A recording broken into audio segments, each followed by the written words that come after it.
Hey guys, so we have Jay from Los Angeles here today. So it's a pleasure to have you, and I'm so excited about hearing your new book coming out, The Overwhelming Odds, Genghisverse. Right. And it's already intrigued with the name of the book. Can you give us a brief introduction about the book? All right, so the book focuses mainly on Genghis Khan, as well as Elon Musk. The story takes place in our reality, not in the not too distant future, maybe about 10 to 15 years from now. So the genre would probably be futuristic fiction. And the fiction part is obviously the cloning technology. We have that now, and I've been reading up on cloning technology and what we're actually able to do. So the story is not too far off base, but basically Elon is on the brink of colonizing Mars, which is his lifelong dream, except in this life, in this 10 to 15 years from now, he is the first trillionaire. So he has a lot of targets on his back. There's a lot of countries who don't like him, and there's a lot of things that are against him. During this process, he inadvertently finds the DNA of Genghis Khan, and Genghis Khan is reborn, and through the use of the Neuralink technology, he's implanted with the current knowledge, but something happens, and that's where the fiction changes the story, and Genghis Khan is now in our reality. So the story kind of starts off with these two polarizing figures that are incredibly ambitious, and what's going to happen to the human society. Okay, so I'm very interested in how you get that inspiration from. Why Elon Musk and Genghis gone together? Okay. Why these two people? So I think I was talking to my friend about multiverses, driving from Hangzhou to Shanghai, and I remember being in the car, and I was like, yeah, multiverses are kind of interesting, and I think Genghis Khan came into the conversation. Mm-hmm. And I was like, yeah, could you imagine a multiverse, another universe exactly like ours, but Genghis Khan was here? What would he do? What would be going on? So that's kind of how the idea started. I was in my Tesla, so I guess that also made me think of Elon at the same time. It's like, yeah, but if these two figures got together, would they get along? Would they? What would happen? What would happen to the world and to our species too?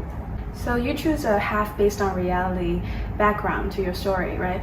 And are you going to plan some of your own opinion about society's politics, high tech, some of your concept to this? And is there a main concept that you're trying to make through the whole story?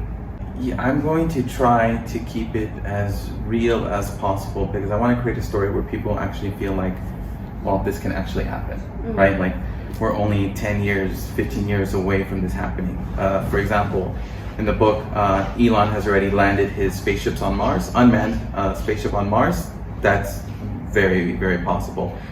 You see that he has a bunch of his Tesla bots that are walking around. That's very possible. The way that Genghis comes into our universe is also very possible, the way that I'm writing it. So I'm trying to keep it as reality based as possible. Of course, there's a little bit of magic and fiction that I'm going to create. So yeah, just a little bit. Yeah, and is there any main concept you're gonna make through the whole story? No, as I'm writing the story, since it's only the first book, it's basically first you start with Elon, because Genghis is not around yet, and you see that Elon is going through all these problems.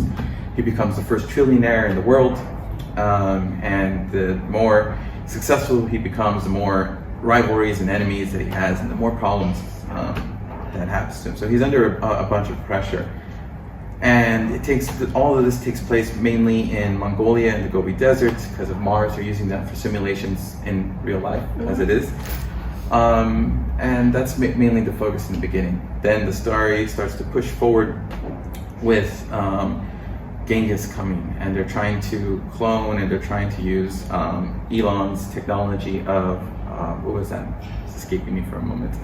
The Neuralink. Yeah. The Neuralink. So what they're doing is they're creating an empty body, like a shell, right? And then they're attaching the neural link to it and feeding information. Kind of like a matrix concept, but this person has no idea who he is. They've just been raised. Okay, so you were talking about Neuralink before, Right. and I wonder what's your own opinion? Are you going to plan your own opinion in your book about those biological thing and high technology and stuff? You know, there's always a lot of discussion around this whole thing. I guess there can be a lot of controversy, and I will keep those controversies in there.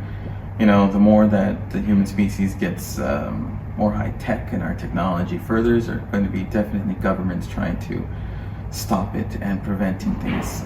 Some of it is good, right? They're doing it for the safety of society, and some of it is just to slow us down and to stagnate for their own reasons. So, yeah, politics are definitely going to be a factor. And actually, in the story in the beginning, that's one of Elon Musk's one of his hurdles, right? Is getting people on board to colonize Mars. So yeah, it's going to be kept pretty close to our reality as much as I can. And Genghisverse, that's an interesting name. Do you have the ambitions to someday lead your story into a real metaverse, or it is already a plan when you started it? Metaverse would be quite interesting to use this here. I guess because of the verse, and I didn't want to be so cliche and everyone like using everything with the verse, but the reason why this worked is just because I need that word to fit, and then you kind of understand. Just with the title alone, you're like, okay, so that could be multiverse or metaverse. It just gives you an idea of what the book already is without too much explanation. So do I want to expand into the metaverse? I wouldn't say no. So yeah, absolutely a possibility. Okay, it's like a long-term goal. Yeah, long-term goal. Yeah, and as a book writer, maybe a future metaverse creator, what do you think is the most difficult thing current days? For the writer, there's so many books, I think. There's so many interesting stories to be told. Just like there's all sorts of different metaverses within the metaverse, right? There's which one do you pick? Which one do you choose? So I think for a writer is you're going to tell your story and you're going to hope it appeals to a broad audience. I think that's why I chose Genghis Khan, first of all, because everyone knows who he is. It's one of those rare individuals. Doesn't matter which part of the planet you're from, you know who that individual is. Same thing with Elon Musk. If you say Elon Musk, everyone knows who he is. So I guess I have that going for me, but the story needs to really be intriguing, and I wanted to stay true to who I think Elon is going to grow up to be. Grow up as in the sense, I guess, getting older, and how Genghis would deal with being in this time and era. Someone who's so ambitious and was a game changer in the world back then, how would he live up to today's standards? Yeah, I'm also interested in the whole process of you writing this book. Can you tell us a little bit about your team, or the process, when you're gonna link the book, when it's gonna be ready, when can we see it? Sure. The team is incredibly small. It's just myself, my illustrator, and I have a part-time marketer. And the thing is that the story is already finished. I've completed the book. I have to go through a few drafts to finalize it, but I'm beginning to realize that's not the hardest part. Having the book done, written, and having the book drawn out, and having a completed work is not the hard part. It's the social media part. It's building the brand, getting people to follow you, getting people interested, going on different platforms, and using those platforms to connect with other platforms to get the book out there. So this is a huge challenge, and like every writer out there, there's tons of great stories, and it's a lot of luck and a lot of marketing that determine whether your book is going to make it or not. And for the whole settings of the book, two great men come together, the book setting, and when you come up with that idea, do you think you're gonna satisfy yourself more with the idea, or you're gonna please the readers a little bit more by that? That's actually kind of interesting, and this is something that just changed recently. I'm using this platform, and what is cool about this platform is I get to interact with the people who are sponsoring me or the people who are interested. And I do want them to have some say in the story, where if you become a certain level of donor, you can navigate where the story goes. You know, I'll set up a poll of where this story can go. There's of course a way that I want the story to take off, but it would be interesting to see if I'm not completely behind the driver's seat. Someone else can take the wheel for a little bit, and I will go based on that story arc or storyline or plot. So that's different in itself. How many books can you control or have some control over? So I'm very excited to kind of implement this. First book is pretty much going to be done my way, and then if it's successful, the second one I'm definitely going to allow viewers and fans to take control of where the story is going to go.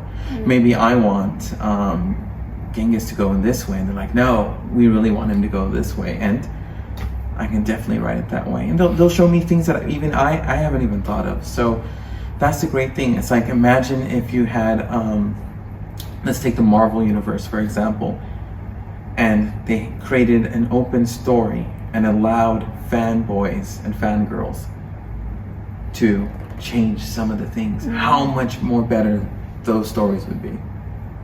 Things that they have missed and things that we were disappointed with, and they can fix or they can alternate or just bring fresh new ideas. So yeah, I would love to incorporate that in my book. Okay, so thanks for sharing, and I can't wait to read the new book. Thanks so much for having me. Yeah, and yeah, thank you for being here. And you guys make sure you subscribe to our channel, and bye. Bye. Thank you.